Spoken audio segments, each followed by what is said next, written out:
everyone, my name is Jahnavi Kothari. I graduated from Scripps College in 2019. If you want to hear more about my time at Scripps College and the Claremont Colleges, check out Nirali Advisory's blog. Thank you. Everybody, welcome to Nirali Advisory. We're starting the guest speaker series, and today we have somebody very, very special with us. Her name is Jahnavi Kothari. Jahnavi is a load bunch of energy and has done some amazing things. She studied liberal arts, where she did her undergrad from the Scripps College, which is a part of the Claremont College Consortium in the United States. She also worked as an Google recruitment coordinator for some time in New York City. And she's here with us to share her journey. Welcome, Jahnavi. Hi Nirali, thank you so much for having me. I'm so excited to talk about my time at Scripps and the Claremont Colleges with you. So moving on with the first question, can you tell us a little bit about yourself, your educational and professional background, which college, company did you work for, and where you are working today? Sure. So, just a little bit of timeline. I graduated from Scripps College last year, so I'm a recent graduate from the class of 2019. But prior to going to Scripps, I was born and raised in Bombay. I went to École Mondiale World School, and I was very fortunate that I was able to do the International Baccalaureate program throughout. So I did the PYP, MYP, and DP. So I definitely found my passion and interest in interdisciplinary education at a very young age, as early as primary school, and decided that I didn't decide then, but I knew for a fact that I was interested in an interdisciplinary education for even like my college time. So that's what led me to look at liberal arts schools, and I ended up at the Claremont Colleges and chose Scripps College, particularly more because it's been a historically women's college. And after I graduated from Scripps, I worked in New York City as a recruitment coordinator at Google, as you mentioned. But before that, I spent a lot of time interning in the nonprofit journalism and education space because I realized that I really enjoyed working with people and particularly enjoyed facilitation and learning. So I thought education would be something that I would want to go into.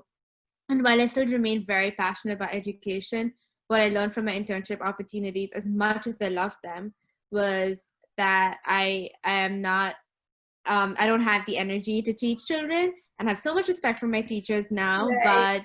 but decided that I want to work with adult learners or work in a corporate setting where I can leverage my interest in facilitation and learning and development, diversity, equity, and inclusion more so than working with children. But definitely still remain very passionate about the nonprofits and arts and cultural institution space too.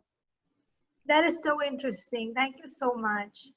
Our next question is, what was your undergraduate major? I know we touched a little bit on that, but like what prompted you towards it? Tell us a little bit about your journey in choosing liberal arts as your undergraduate major. So as I mentioned earlier, I was so lucky that I did the IB through and through and found interdisciplinary education to be the cornerstone of my learning and something that I wanted to continue to explore and navigate. So when it came time to look at colleges around high school, I still evaluated and reflected on what I really want. And I realized that I wanted focus more on the humanities, and that's the reason why I studied history and economics and English as my higher levels in my IB. And then when I was looking at colleges, I chose Scripps, but primarily, as I mentioned, because of its liberal arts education system, and the Claremont Colleges for the liberal arts resources that it had. So when I got to Scripps and I was like, met with all these sort of different course offerings that I could take from the Scripps as well as the 5Cs, I had a problem of choice. I was spoiled for choice. I really did not know what I wanted to pick, and within the humanities too.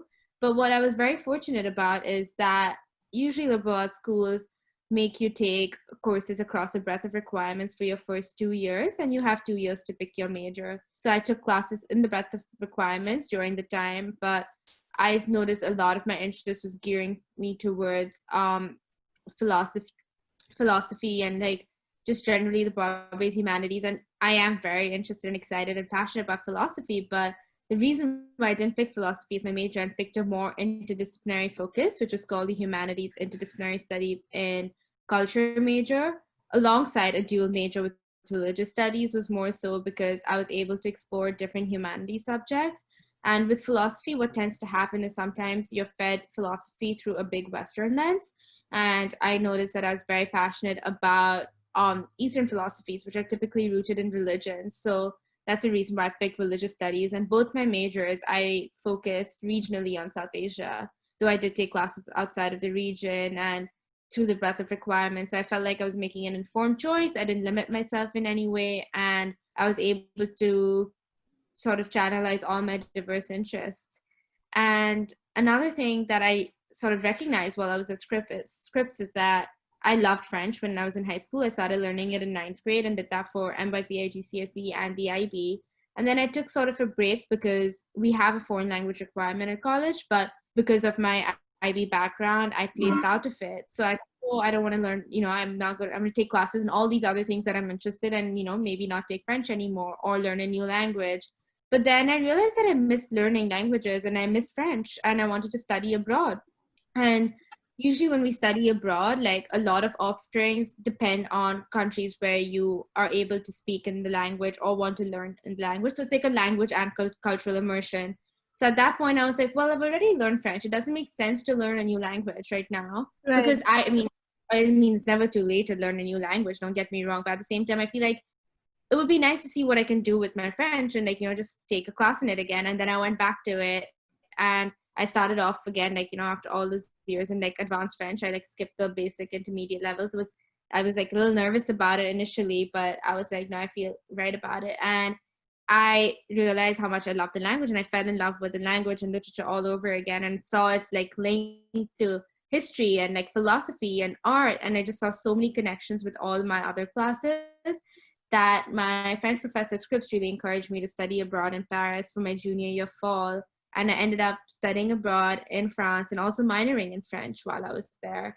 So that was definitely something that I never envisioned myself doing, but I'm so grateful that I did because I learned so much from that experience, not just being academically in French classrooms, but also culturally and living with a French host family and all of that. So I definitely valued that part of my education. I'm sure that must have been such a holistic and immersive experience, right? To not just learn the language, but really soak in the culture. So I'm very, very glad that you were able to do that. And thank you so much for sharing that part of your journey with us. Moving on to the next question. When and why did you decide to study abroad? I mean, I know you mentioned that you were part of the IB curriculum, but at what point did you actively make the decision that, okay, I definitely want to go abroad to study?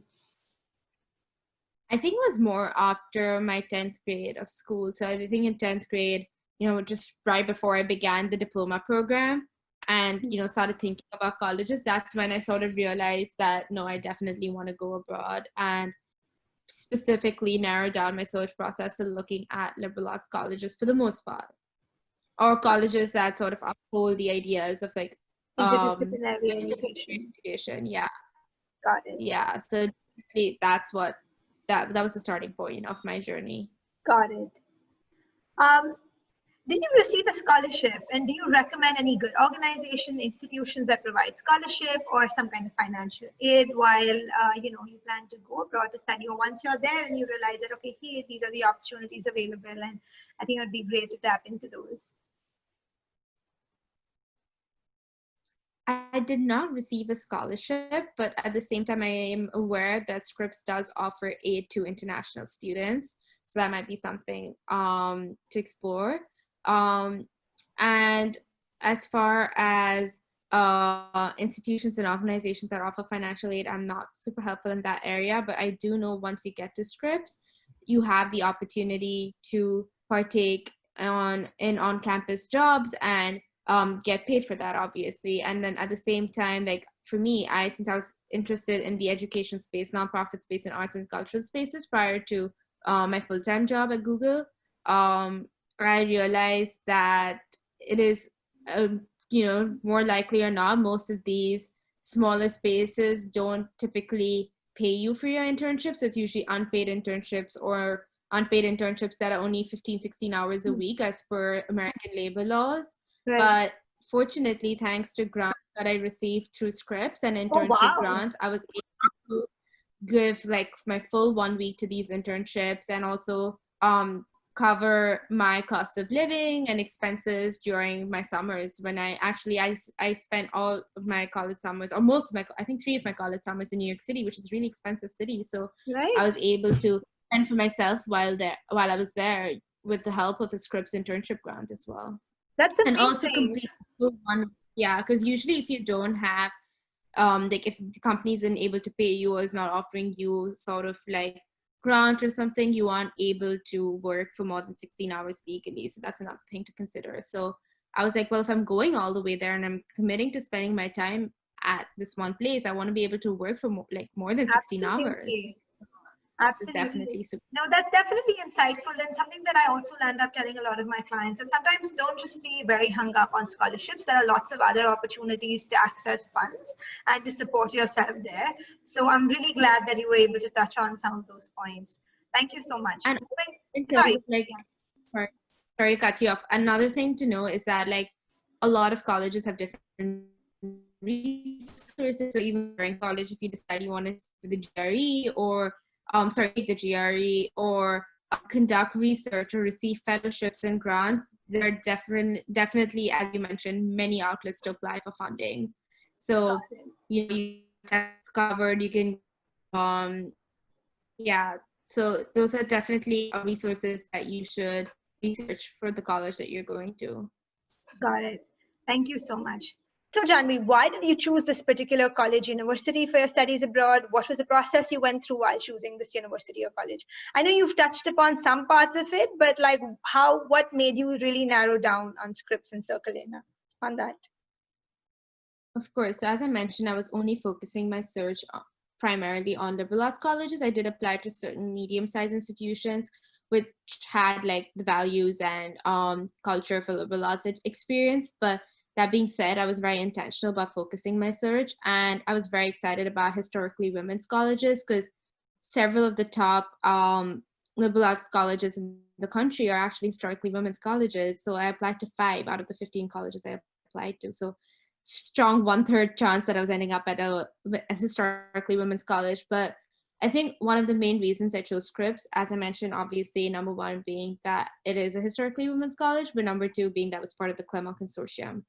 So what I mean by what it is as an historically women's college is that Scripps has students that don't necessarily just identify as female, or there is a certain gender and sexuality fluidity to the student body out there. And it's an institution that empowers marginalized gender identities as well. And that's something that I'm very grateful for and value about my Scripps experience. And there's something very nice and empowering about being in an institution like that, where you have students who are super passionate, empowering, and just overall amazing community-minded individuals. So that was one of the reasons why I picked Scripps. But also the Claremont Consortium was a big draw, which means that although I did go to Scripps, I had resources and access to all of the Claremont colleges. So I was able Amazing. to take classes across the 5 Cs. I was able to, if I wanted, major at another college. My thesis advisor was a professor at Claremont McKenna. We were allowed to eat at each other's dining halls, and How fun. um, is known for something different, right? So you get to meet so many individuals across a diverse range of interests and communities and backgrounds. And I think that a huge part about my college experience was like the exposure that I got outside the classroom as well. Right. No, that's incredible. And you do get best of all the worlds, when you're a part of such an amazing consortium. Next Definitely. question. Uh, any particular advice you'd like to give people who are applying in terms of their SOP or their academic GPA? What do you think was important that helped you get into Scripps? I think it is truly a holistic judgment of you as a student and as an individual.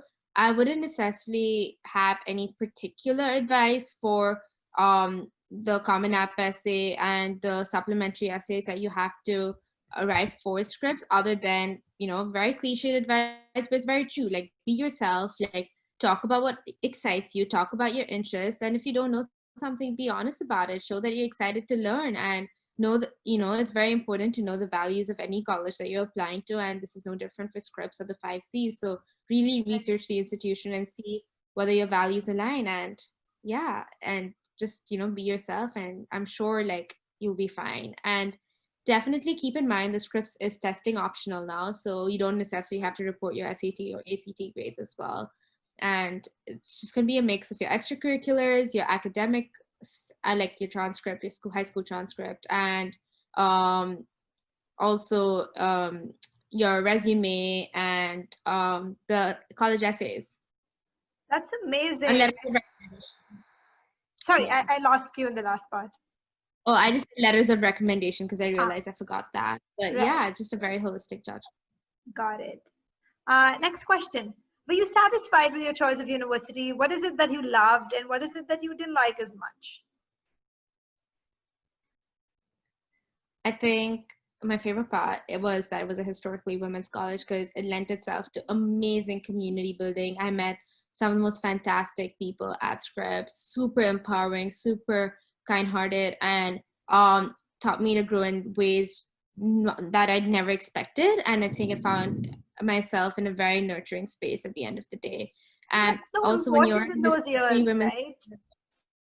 yeah, very important 4 years of your life. It really determines, and I wouldn't say it's like the end all be all of like Of your future, course. but I think it's very formative years of your life when it's important Absolutely. to be in a nurturing space. So I was very grateful to be in one. And when you're at a historically women's college, all your on-campus jobs, all your leadership positions are all reserved for the student body, right, in the community. So it was amazing to see so many female identifying individuals or marginalized identities thrive in leadership positions. It was something so inspirational, so much to learn from, and inspired me to stand for student government, which I never thought I would. And I was my class president for my junior and senior year of college, along with another friend of mine. So I never thought I would ever have that opportunity, or never thought of seeing myself in that position. But I think it was my friends who really encouraged me to run, and like my junior year, and then I really enjoyed it, and then I decided to stand again my senior year, and I was fortunate to have been elected twice and to have had that privilege to have served my class and represent my class. So I definitely found it to be an extremely wonderful learning experience, and like sets you up well for your future. It gives you that confidence and that courage to go out in the real world and apply for jobs as well. So lots of outside the classroom learning that I received from my peers. And also what I loved is that it's a very small space. You really develop very strong relationships even with faculty members. It's not just your students. I was very close, and I continue to remain in touch with my professors who've become lifelong mentors. Like I used to go over to the houses for tea and they used to take us out. So there was a very personal relationship, which I really valued and appreciated. And it's definitely unique. That is so And nice and so important. Like I can imagine to have that sort of an equation with so many people around you. So I'm really happy that you could share all of these experiences with all of us. yeah, Moving thank on to the next question. What was the Indian fraternity over there and the overall campus diversity, or like, the extent of South Asians that were present on campus and your experience, or even just within the state and, your experience interacting there?